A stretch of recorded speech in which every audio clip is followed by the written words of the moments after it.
This comes down to the obvious question, which is not addressed, which is bias, liberal bias. Okay.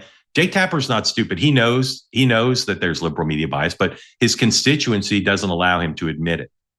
So, and he knows that Hugh knows there's liberal media bias.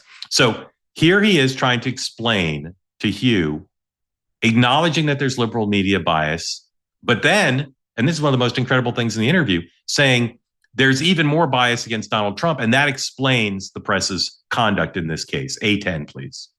I think that there are lots of different silos, and you and I have talked about media bias before, and I don't disagree with your perceptions of there being biases in the media. I think that there are lots of different ones. I think that Trump is an added factor. Like, you can talk about media bias against Mitt Romney in 2012 versus Barack Obama, and that, again, I'm not going to disagree with you, but I think the Trumpness of it all adds an additional motivation. But I also think that there is a difference between what we can factually report and what we can comment on through observation.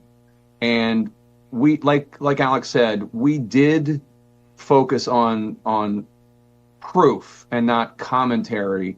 The Trumpness of it all. I'd like that unpacked. What does that mean? You can be more biased against Donald Trump. Then he says, we focused on reporting, not on observation.